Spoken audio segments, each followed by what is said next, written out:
Hello दोस्तों, मैं ललिता दहिया। स्वागत है आप सबका study IQ IAS Hindi channel पे। दोस्तों आज हम बात करेंगे वर्ल्ड इकोनॉमिक फोरम की, क्योंकि अभी हाल ही में इसकी बैठक हुई है स्विट्जरलैंड के दावोस में। तो हम डिटेल से जानेंगे कि आखिर वर्ल्ड इकोनॉमिक फोरम है क्या और इसकी जो ये बैठक हो रही है इसकी क्या विशेषताएं हैं। तो आइए सबसे पहले हम वर्ल्ड इकोनॉमिक फोरम के बारे में जानते हैं कि ये है क्या।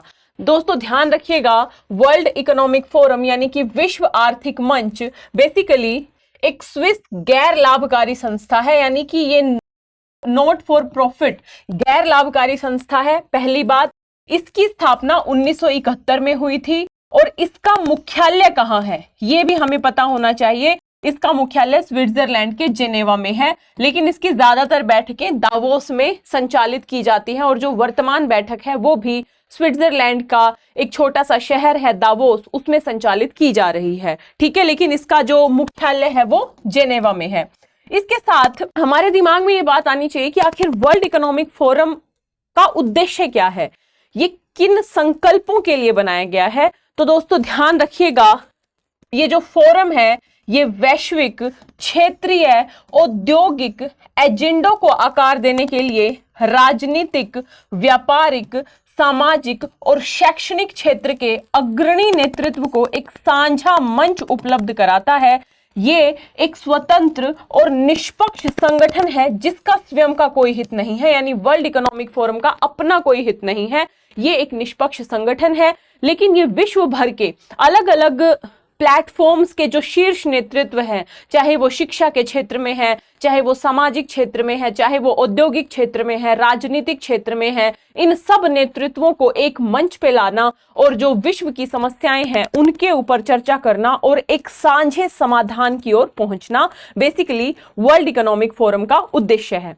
इसके साथ ही दोस्तों बेसिकली जो स्विस सरकार है, यानी कि जो स्विट्जरलैंड की सरकार है, उसके द्वारा इसे सार्वजनिक निजी सहयोग के लिए एक अंतरराष्ट्रीय संस्था के रूप में मान्यता प्राप्त है। यानी ये सार्वजनिक निजी सहयोग पे आधारित एक अंतरराष्ट्रीय संस्था है। कैसी अंतरराष्ट्रीय संस्था?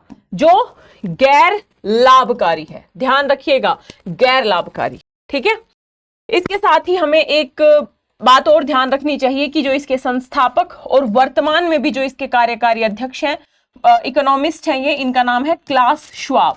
ठीक है, इन्होंने ही बेसिकली इसके संस्थापक रहे हैं और यही इसके कार्यकारी अध्यक्ष हैं। ये आपको बातें पता होना चाहिए वर्ल्ड इकोनॉमिक फोरम के बारे में, क्योंकि ये लगातार चर्चा में बना रहता है। और याद रखिएगा, यूपीएससी में लगभग 2-3 बार अलग अलग रिपोर्ट्स पूछी गई हैं कि ये रिपोर्ट कौन जारी करता है, जिसमें से 2 बार वर्ल्ड इकोनॉमिक फोरम की रिपोर्ट्स को पूछा गया है कि भाई ये रिपोर्ट्स कौन जारी करता है। तो वर्ल्ड इकोनॉमिक फोरम, हम उन रिपोर्ट्स की भी बात करेंगे। ठीक है, तो उससे पहले हम जानते हैं कि जो ये 16 जनवरी से 20 जनवरी तक ये बैठक 2023 की बात कर रही हूं मैं, यानी अभी की बात कर रही हूं। ये बैठक 5 दिवसीय बैठक है और ये 53वीं सालाना बैठक है, यानी 53 सालाना वार्षिक बैठक है ये, जो अभी दावोस में हो रही है। ठीक है, इसका विषय आपको पता होना चाहिए कि आखिर इस बैठक का विषय क्या है। हर एक प्रोग्राम का एक विषय होता है ना। इसका विषय है खंडित दुनिया में सहयोग, यानी कोऑपरेशन इन अ फ्रेगमेंटेड वर्ल्ड। खंडित दुनिया में सहयोग, बेसिकली इसको भी आपको ध्यान रखना है। दोस्तों पीटी का जो क्वेश्चन बनता है यूपीएससी में, वो छोटी छोटी बातों में आपको कंफ्यूज कर सकता है। वो दे देगा वर्ल्ड इकोनॉमिक फोरम का जो मुख्यालय है वो दावोस में है। आपके दिमाग में ये रहेगा कि हमने तो पढ़ा था दावोस में बैठक होती है तो दावोस में ही होगा। तो छोटी छोटी बिंदुओं को आपको पीटी के पॉइंट ऑफ व्यू से याद करना पड़ेगा, उसको बार बार पढ़ना पड़ेगा, बार बार रिवाइज करना पड़ेगा। तो आपको विषय समझ में आ गया, यानी खंडित दुनिया में सहयोग इसका विषय है।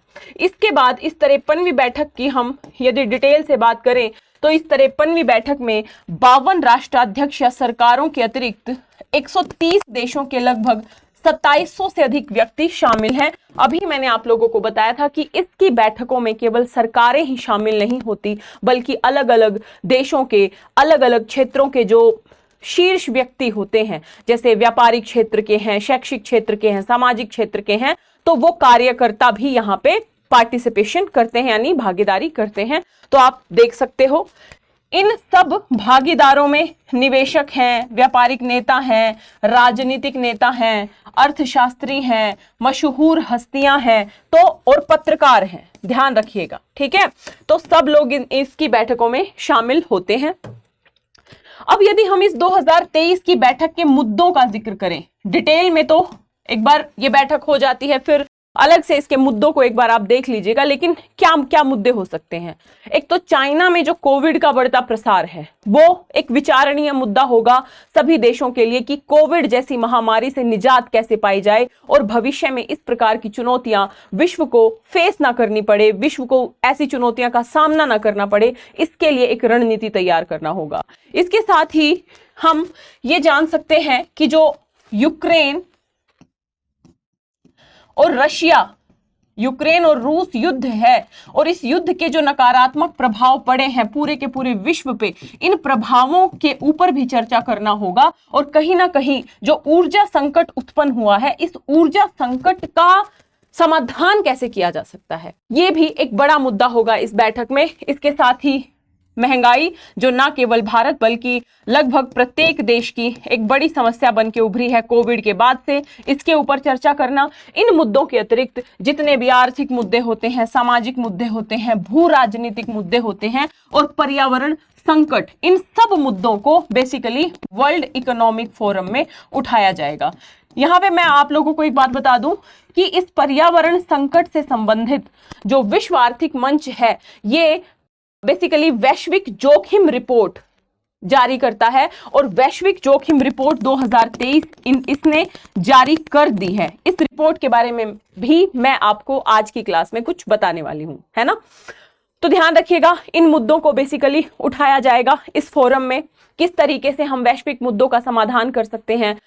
एक बात पे और गौर करने की जरूरत है कि कोई भी वैश्विक मुद्दा जिसका समाधान कोई अकेला देश नहीं कर सकता, बल्कि आज वैश्वीकरण का युग है। यदि कोई वैश्विक समस्या है तो सब पूरे विश्व के देश मिल बैठ के उसका समाधान कर सकते हैं और केवल देशों के समाधान यानी देशों की सरकारों के द्वारा समाधान किए जाने से काम नहीं चलेगा, बल्कि जब तक उस देश में रहने वाले अलग अलग जो क्षेत्र हैं उनके कार्यकर्ता, चाहे वो आर्थिक क्षेत्र है, चाहे वो सामाजिक क्षेत्र है, चाहे वो राजनीतिक क्षेत्र है, चाहे वो पर्यावरणीय कार्यकर्ता हैं, जब तक सब लोग मिलके इन समस्याओं के समाधान में अपना योगदान नहीं देंगे, तब तक इन समस्याओं का समाधान करना कहीं ना कहीं काफी जटिल हो सकता है।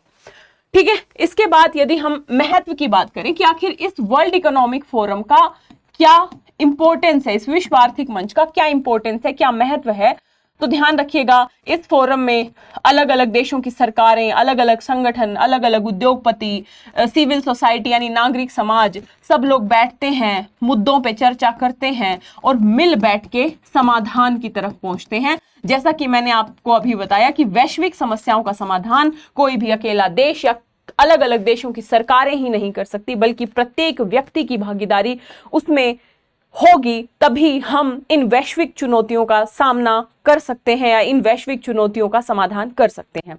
तो एक इंपॉर्टेंस इसका ये है। दूसरा इंपॉर्टेंस यही हो सकता है कि सभी समस्याओं का साझा समाधान निकाला जा सकेगा, है ना, ध्यान रखिएगा। इसके साथ ही ना एक बात और आपको याद रखनी है दोस्तों, इस वैश्विक आर्थिक मंच की ना एक आधार पे आलोचना भी की जाती है। आलोचना ये की जाती है कि देखो भाई, ज्यादातर जो वैश्विक समस्याएं हैं वो किसके कारण हैं? वो अमीर लोगों के कारण हैं, चाहे अमीर देशों के कारण हैं, चाहे पर्यावरणीय समस्याओं को ले लें हम, या फिर हथियारों से संबंधी समस्याओं को ले लें हम, तो ज्यादातर समस्याओं की उत्पत्ति कहां से हुई है? अमीर कंट्री से हुई है, विकसित कंट्री से हुई है, या फिर देशों के स्तर पे संसाधनों का संकेंद्रीकरण अमीर लोगों के हाथ में है। और यही अमीर लोग यानी जो इस समस्या की जड़ है, वही इन समस्या के समाधान पे बातचीत कर रहे हैं। ये अपने आप में अटपटा लग रहा है। कई आलोचक इस आधार पे भी इसकी आलोचना करते हैं। एक डेटा आया कि जितने लोग गए हैं ना इस वर्ल्ड इकोनॉमिक फोरम में भाग लेने के लिए, उन सभी लोगों में यानी 10 में से एक व्यक्ति लगभग अपने प्राइवेट जेट से गया है। तो अंदाजा लगाया जा सकता है कि ये अमीर लोगों की एक बैठक है। ये आलोचक आलोचना करते हैं। आप एक पॉइंट ऐड कर सकते हैं यदि आप आलोचना करना चाहते हैं तो।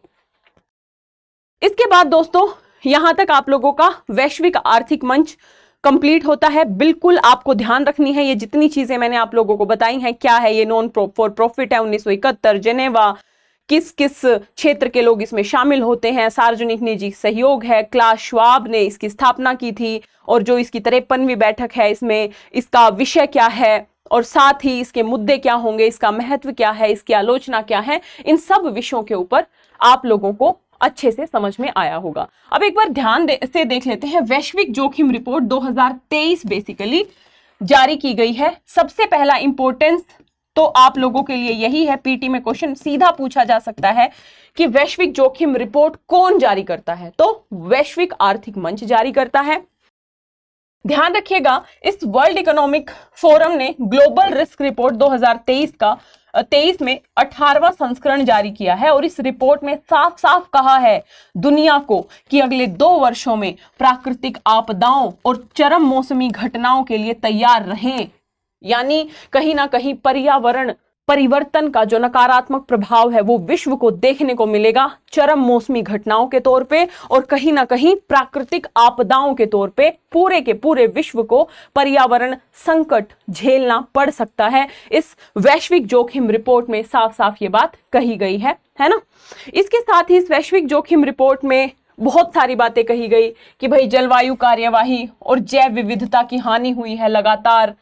यदि हम देखें तो विश्व के अलग अलग देश जलवायु परिवर्तन को रोकने के लिए प्रयासरत हैं, पिछले 30 वर्षों से प्रयासरत हैं। अलग अलग सम्मेलन हुए, अलग अलग जो है संकल्प लिए गए, लेकिन इन 30 वर्षों के बावजूद दुनिया ने जलवायु परिवर्तन पर आवश्यक प्रगति करने के लिए संघर्ष किया है। यानी जो आवश्यक प्रगति होनी चाहिए थी वो प्रगति नहीं दिखती है।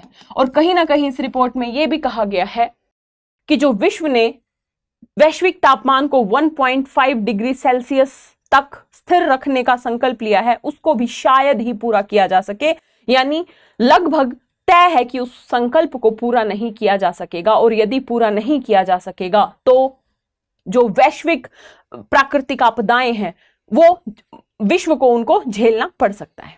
ठीक है, इसके साथ ही 2011 के बाद से रिपोर्ट में जलवायु परिवर्तन को संबोधित करने के लिए जलवायु कार्यवाही पर विफलता शीर्ष जोखिमों में से एक है। यानी जो सबसे बड़े जोखिम है ना आज की डेट में विश्व के, उन जोखिमों में एक सबसे बड़ा जोखिम है जलवायु परिवर्तन, जिसका सामना किसी एक देश को नहीं करना पड़ेगा बल्कि विश्व के प्रत्येक देश को करना पड़ेगा। लेकिन ज्यादा मार किनको? जो विकासशील देश हैं, जो समुद्री तटीय देश हैं, है ना, उनको झेलना पड़ेगा, जिनका योगदान भी नहीं है प्राकृतिक प्रदूषण में बहुत ज्यादा। तो ये इस रिपोर्ट के कुछ बिंदु हैं। इन बिंदुओं को आप देख सकते हैं। जैसे इन्होंने कहा कि यदि हम मानव इतिहास की बात करें तो जैव विविधता पहले की तुलना में तेजी से घट रही है ना। जैव विविधता हानि और पारिस्थितिक तंत्र का पतन को अल्पावधि में चिंता का विषय नहीं माना गया। यानी ये सबसे बड़ी चिंता का विषय होता है विश्व के लिए कि जैव विविधता का पतन हो रहा है, लेकिन विश्व ने इसकी तरफ ध्यान नहीं दिया, इसलिए अब हमें बड़े स्तर पे नकारात्मक प्रभाव झेलने पड़ सकते हैं।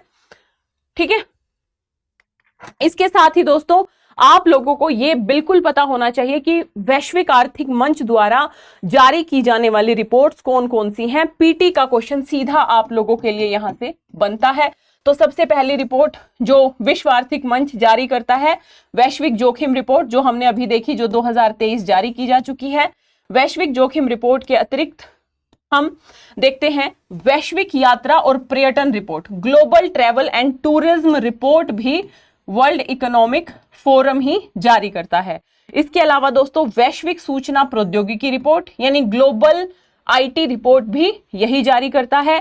वैश्विक प्रतिस्पर्धा रिपोर्ट, ये पूछा था आई थिंक 2016 के पीटी में पूछा था ये क्वेश्चन, उसके बाद भी 18 या 19 में भी एक क्वेश्चन यहां से आया है। ध्यान रखिएगा, ये इंपॉर्टेंट सेगमेंट है आप लोगों के लिए। तो वैश्विक प्रतिस्पर्धा रिपोर्ट यानी ग्लोबल कॉम्पिटिटिवनेस रिपोर्ट जो है ये कौन जारी करता है? तो वैश्विक आर्थिक मंच ही इस रिपोर्ट को जारी करता है। साथ ही वैश्विक लैंगिक अंतराल report, global gender gap report, तो ग्लोबल जेंडर गैप रिपोर्ट को भी यही जारी करता है। और आखिरी है ऊर्जा संक्रमण सूचकांक यानी एनर्जी ट्रांजिशन इंडेक्स ETI, इसको भी वर्ल्ड इकोनॉमिक फोरम ही जारी करता है। ये लिस्ट आपको बिल्कुल टिप्स पे होनी चाहिए, ठीक है। यहां से क्वेश्चन बनने की संभावना रहती है क्योंकि लगातार यहां से क्वेश्चन बनते हैं। ये एक छोटी सी चर्चा थी वर्ल्ड इकोनॉमिक फोरम पे। याद रखिएगा, क्योंकि अभी ये बैठक हुई है, इसमें बहुत एक तरीके से चलित मुद्दे शामिल हुए हैं, चाहे वो कोविड, चाइना में कोविड हो, चाहे वो रशिया यूक्रेन युद्ध हो, चाहे ऊर्जा संकट हो, चाहे पर्यावरण संकट संबंधी समस्याएं हो। तो ये आप लोगों के एग्जाम के पॉइंट ऑफ व्यू से काफी इंपॉर्टेंट है और इसमें जो सूचनाएं आपको दी गई हैं वो आपको बिल्कुल अच्छे से कंठस्थ होनी चाहिए, याद होनी चाहिए। इस तरीके की वीडियो से जुड़ने के लिए इस चैनल को फटाफट सब्सक्राइब कर लीजिए। यदि आपको वीडियो अच्छी लगी है, वीडियो को लाइक कीजिए, शेयर कीजिए, चैनल को सब्सक्राइब कीजिए। पढ़ते रहिए, मस्त रहिए। जय हिंद, जय Bharat, all the best. Hindi में यूपीएससी की तैयारी से संबंधित प्रोग्राम्स को देखने के लिए सब्सक्राइब करें स्टडी IQ IAS हिंदी।